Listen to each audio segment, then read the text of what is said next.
देखिए बच्चों, आज फिर हम उसी चैप्टर में आगे चल रहे हैं। जाति, धर्म और लैंगिक मसले। इसमें हमने एक बिंदु पर बात कर ली थी, वो था हमारा धर्म, जिससे जुड़े हुए शब्द हमने सांप्रदायिकता से बात की थी। आज हम बाकी दो मुद्दे जो हैं उन पर बात करेंगे, जिसमें जाति है और लैंगिक मसले हैं। तो बच्चों, जाति जो शब्द है ये एक सामाजिक व्यवस्था है।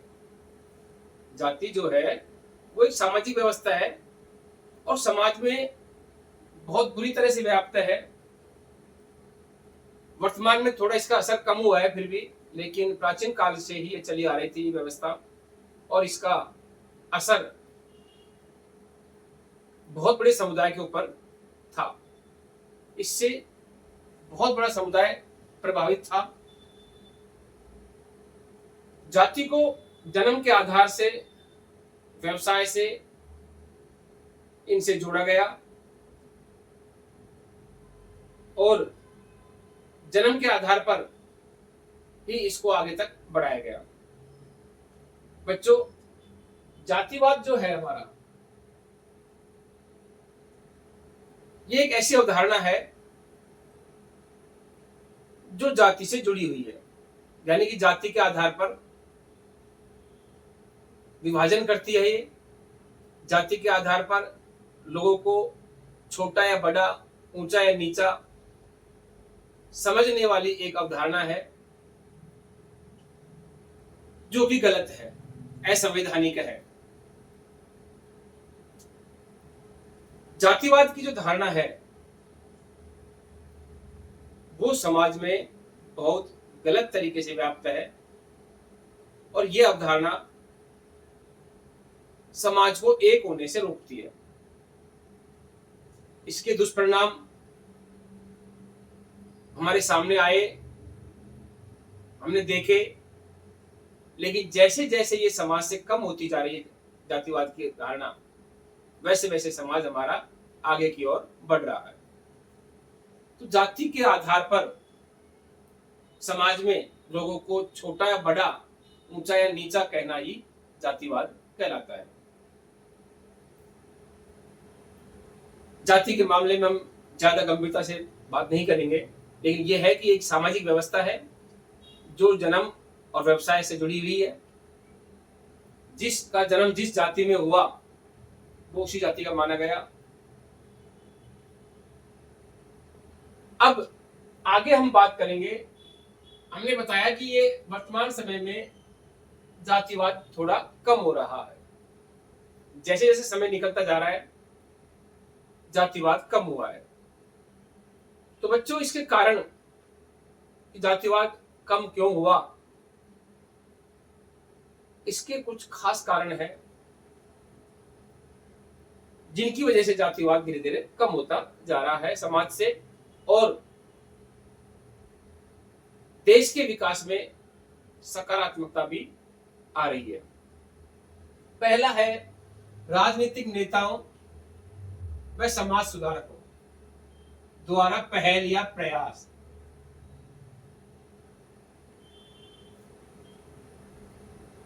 महात्मा गांधी, डॉक्टर भीमराव अंबेडकर जी और गांधी जी ने मिलकर के जातिवाद को खत्म करने के लिए अपने भरपूर प्रयास किए, और उसका परिणाम हमको देखने को मिला कि आज जातिवाद काफी हद तक समाज से गायब है।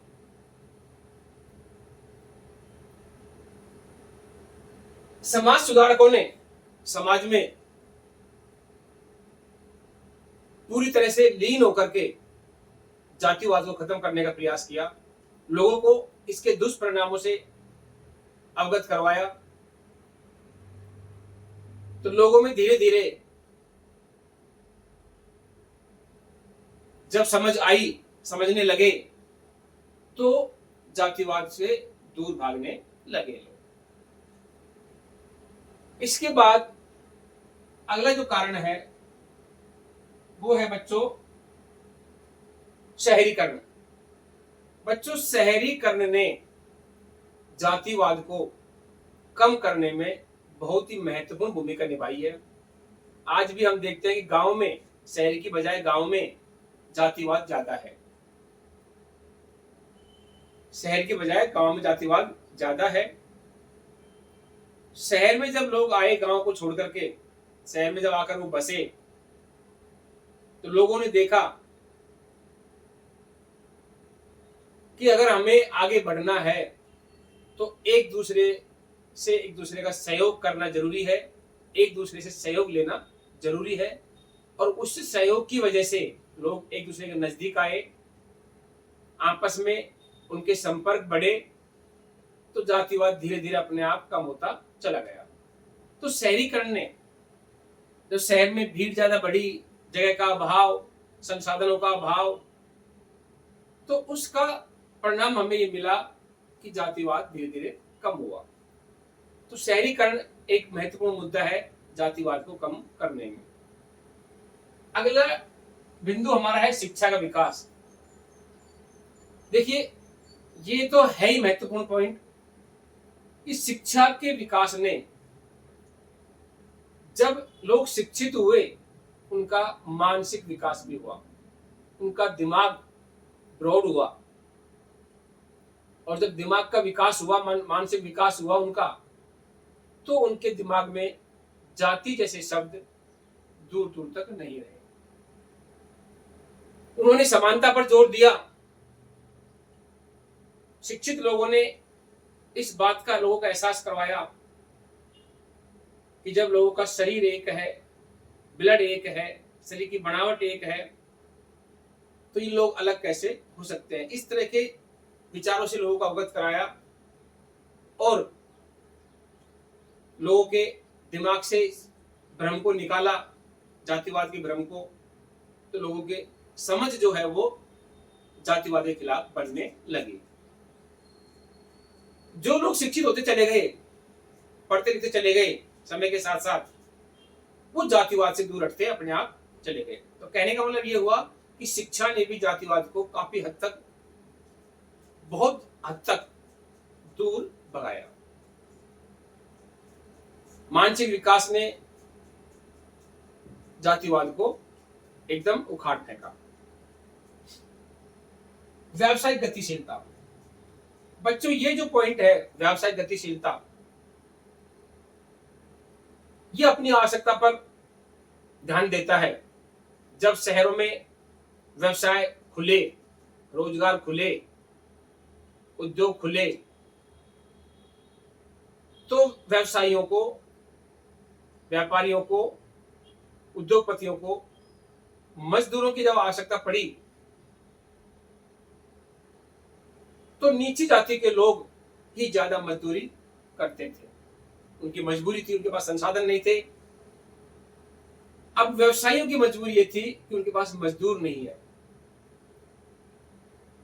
तो व्यवसायियों को मजदूर चाहिए थे और नीची जाति के लोगों को मजदूरी चाहिए थी। तो जब इन दोनों की आवश्यकताएं एक दूसरे की ओर आने लगी, तो इन्होंने इनको आकर्षित किया। उस समय उन्होंने इस बात पर ध्यान दिया कि हमें हमारे व्यवसाय को आगे बढ़ाना है, उसमें काम करने वाले व्यक्ति भले कोई भी जाति से संबंधित हो। उनके व्यवसाय को गतिशीलता प्रदान करना था उनका उद्देश्य, कि उनका व्यवसाय बढ़े, काम करने वाला कोई भी हो उसमें, लेकिन हमारे व्यवसाय में कोई दिक्कत नहीं आनी चाहिए, व्यवसाय आगे बढ़ना चाहिए, व्यवसाय को गति मिलनी चाहिए, काम करने वाला कोई भी हो।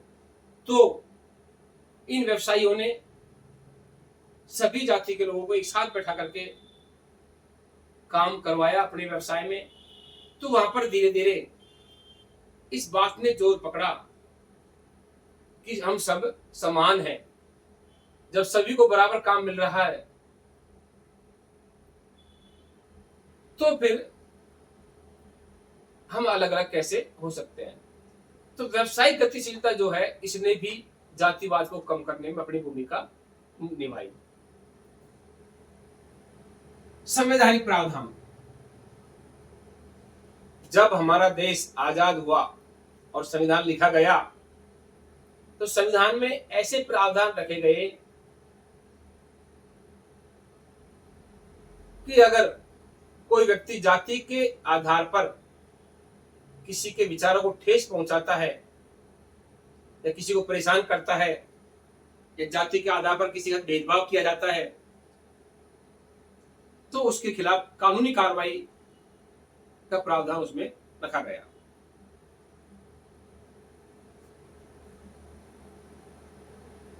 इस आधार पर जब संविधान में इन बातों को रखा गया, इन बातों को ध्यान में रखा गया, ध्यान दिया गया, तो लोगों के दिमाग में भय बैठने लगा, तो अपने आप धीरे धीरे जातिवाद कम होता चला गया।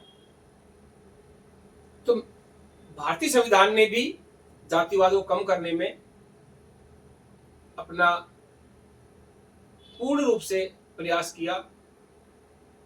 जो संविधान निर्माता डॉक्टर भीमराव अंबेडकर, उन्होंने भी इस बात को ध्यान में लिया, संज्ञान में लिया और ऐसे प्रावधान रखे जिससे कि जातिवाद कम हो और सभी को समानता का अधिकार दिया गया। अधिकारों में साफ साफ कहा गया है, समानता के अधिकार में, कि किसी भी व्यक्ति को हम जाति, धर्म, लिंग, क्षेत्र के आधार पर भेदभाव नहीं कर सकते। अगर कोई हमारे अधिकार को छीनता है हमसे या फिर कोई हमारे साथ अन्याय करता है जाति के आधार पर, तो उसके खिलाफ कानूनी कार्रवाई का प्रावधान है। तो इस संविधान ने भी जातिवाद को काफी हद तक मिटाने में अपना सहयोग दिया।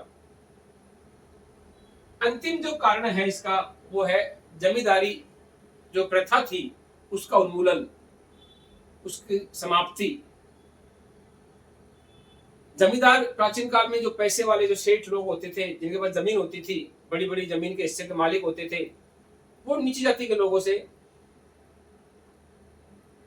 अपनी जमीनों में काम करवाते थे और काम करवा करके उनके साथ साथ उनका शोषण भी करते थे। तो जब जमींदारी प्रथा खत्म हुई तो उस जमीन पर कुछ नीची जाति के लोगों का भी अधिकार बढ़ने लगा और जमींदार प्रथा के खत्म होने के साथ साथ ही जातिवाद भी धीरे धीरे कम होने लगा। तो बच्चों, ये जो बातें हैं, इन्होंने जातिवाद को कम करने में अपना महत्वपूर्ण योगदान दिया। तो ये एक सामाजिक व्यवस्था जो है, जो जन्म अपने व्यवसाय से जुड़ी हुई थी, ये धीरे धीरे अब खत्म होती जा रही है।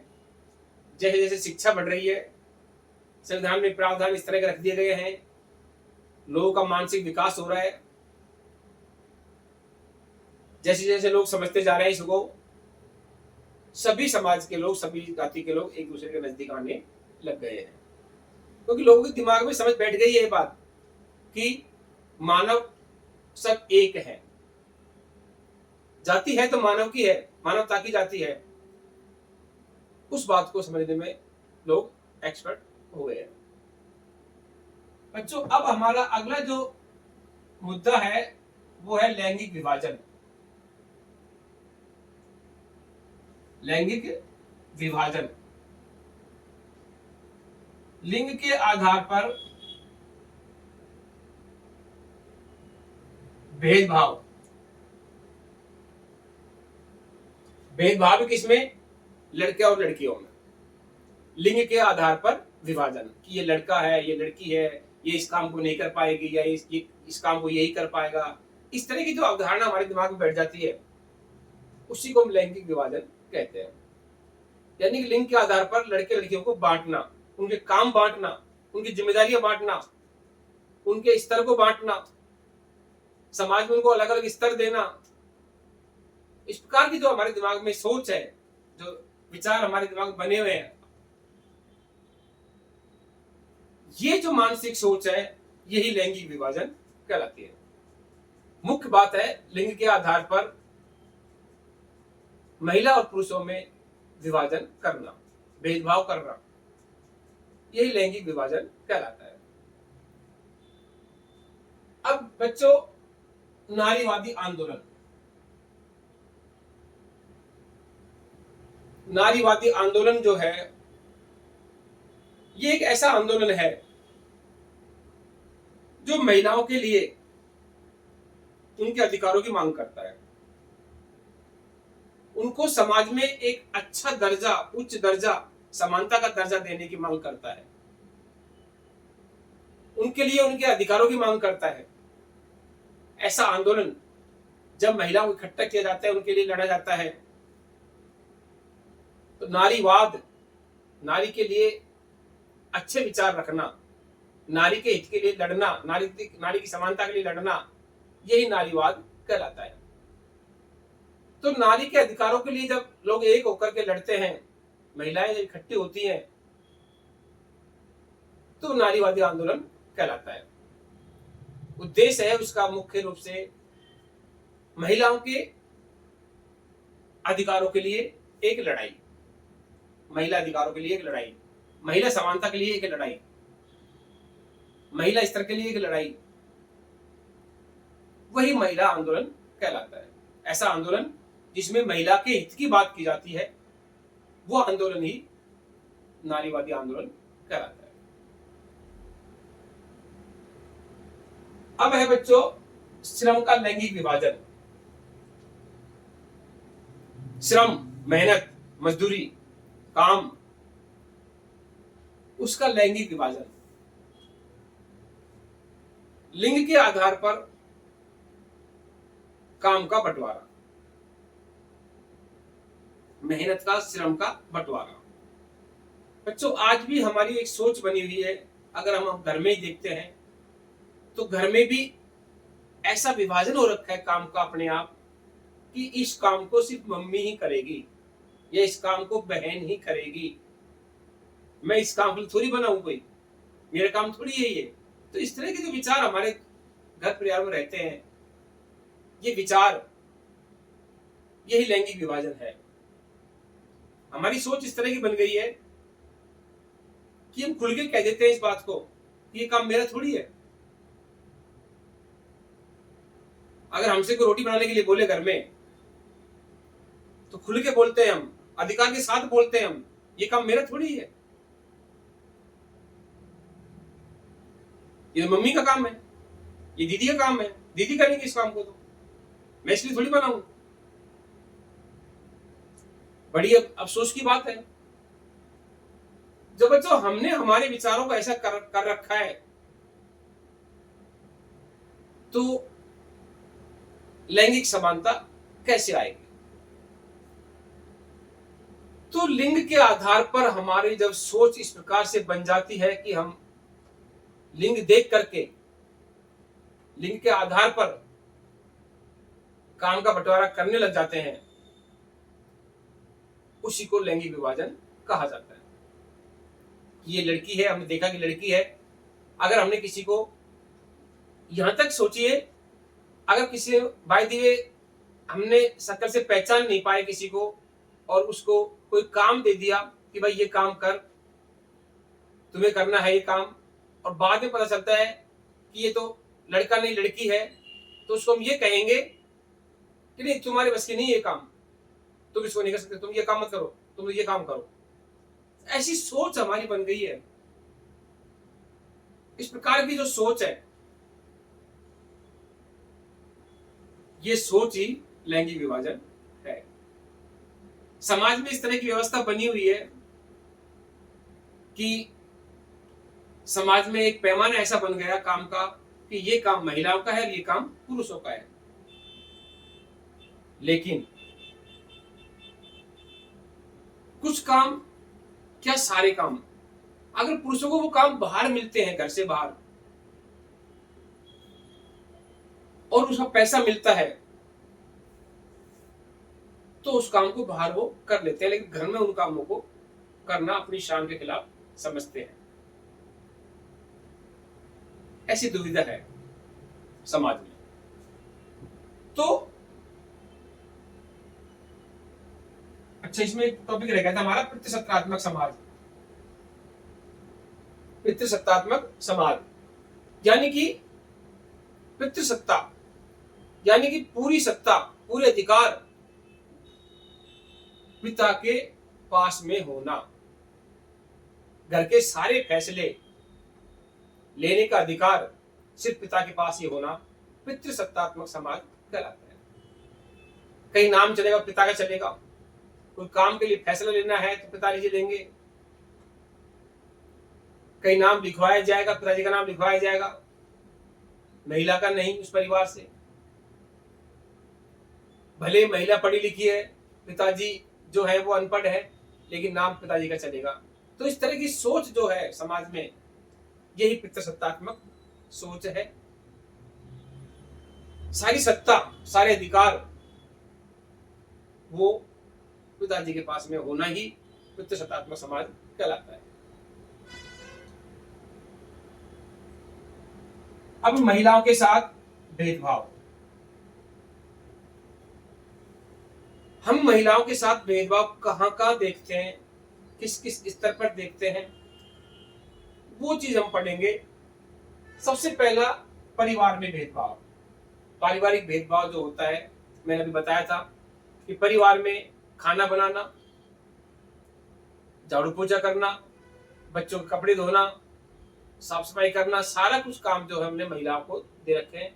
यानी गृहिणी, एक महिला भी शान से कहती है, बड़े अफसोस की बात है कि मैं तो गृहिणी हूं,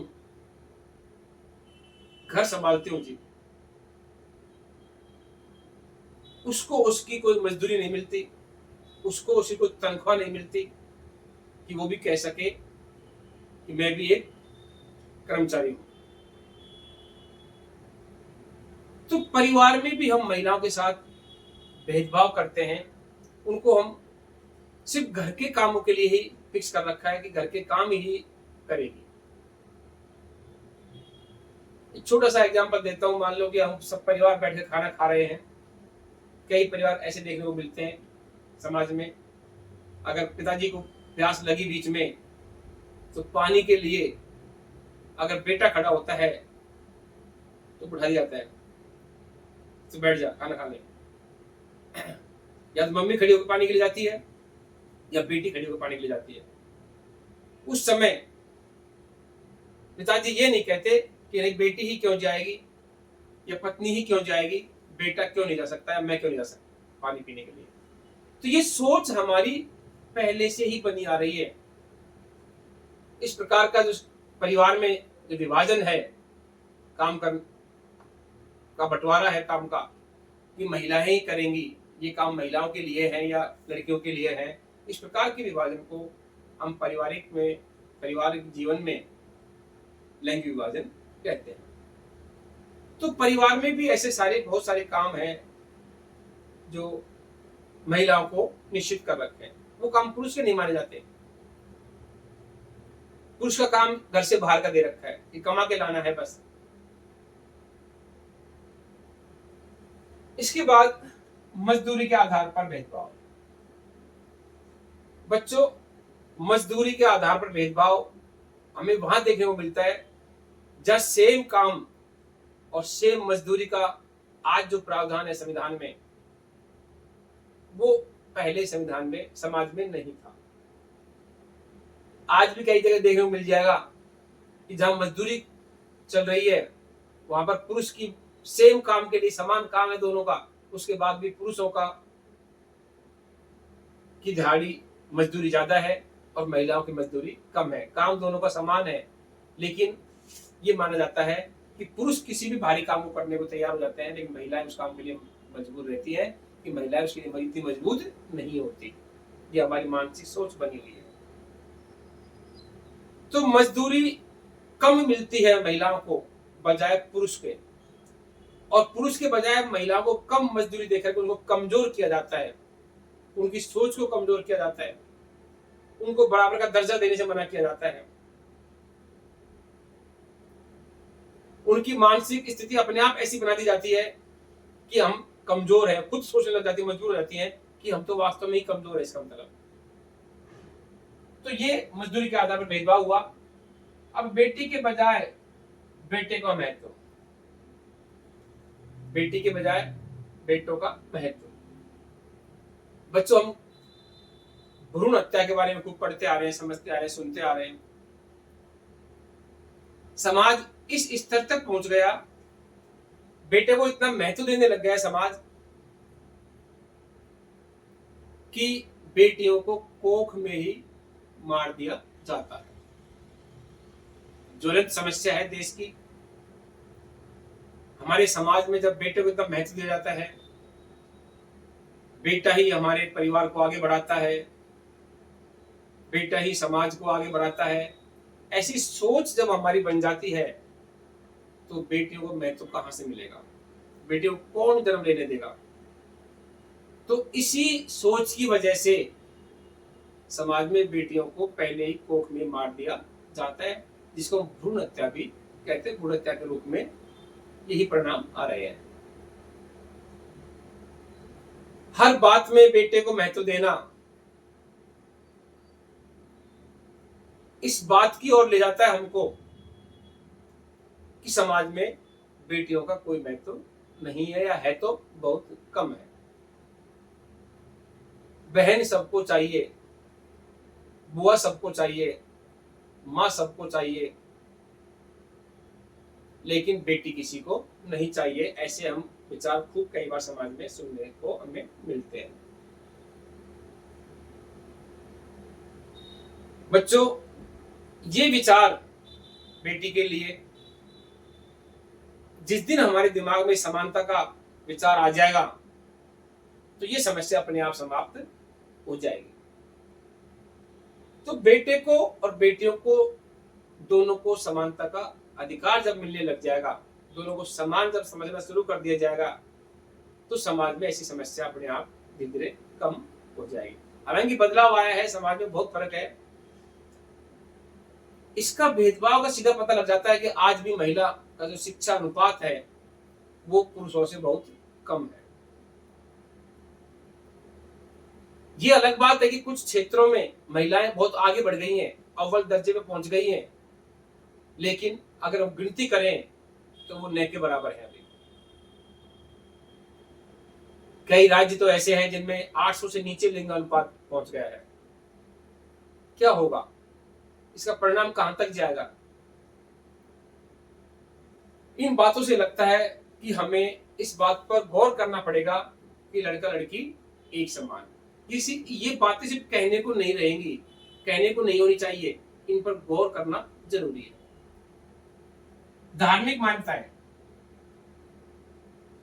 समाज में ऐसी ऐसी कुरीतियां फैली हुई हैं, ऐसी ऐसी कुरीतियों का हम अनुसरण कर रहे हैं कि धर्म के आधार पर उनको जोड़ते हैं और मानते हैं कि अगर किसी औरत की लड़की पैदा हो रही है तो उसको धार्मिक अनुष्ठान करने से भी रोका जाता है।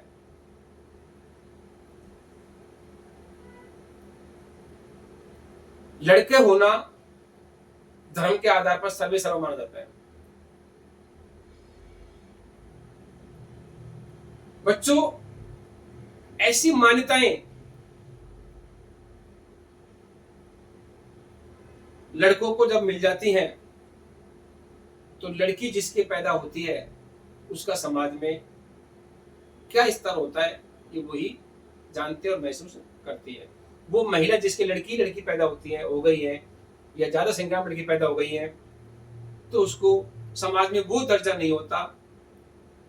पारिवारिक संबंध बिगड़ जाते हैं इस आधार पर कि इसके लड़का पैदा नहीं हो रहा। तो हमारी ये सोच, जो धार्मिक सोच बनी हुई है, ये बहुत गलत नकारात्मक सोच है हमारी। हमें लड़के लड़कियों के पैदा होने का जो मुद्दा है इसको धर्म से न जोड़ करके संविधान से जोड़ करके चलना चाहिए, नियम से जोड़ के चलना चाहिए कि लड़का हो या लड़की सब एक समान है। तो बच्चों, आज हमने इन दो मुद्दों की बात की, जाति और लिंग। कल हमने पढ़ा था धर्म के आधार पर सांप्रदायिकता के बारे में। आज हमारा एक चैप्टर पूरा हुआ। ज्यादा बड़ा चैप्टर नहीं था, आसान चैप्टर है, लेकिन मुद्दे तीनों ऐसे हैं कि समाज की व्यवस्था को बिगाड़ रखा है। जातिवाद ने, धर्म ने और लिंग अनुपात में, लैंगिक असमानता है। ये तीनों जो असमानताएं हैं ये समाज को खोखला कर रही है। धीरे धीरे कमी आई है इनमें, तो हमारा समाज जो है आगे बढ़ रहा है। जैसे जैसे शिक्षा का स्तर बढ़ता जाएगा वैसे वैसे उम्मीद है कि ये दम तोड़ते जाएंगी तीनों समस्याएं। सभी को धन्यवाद बच्चों।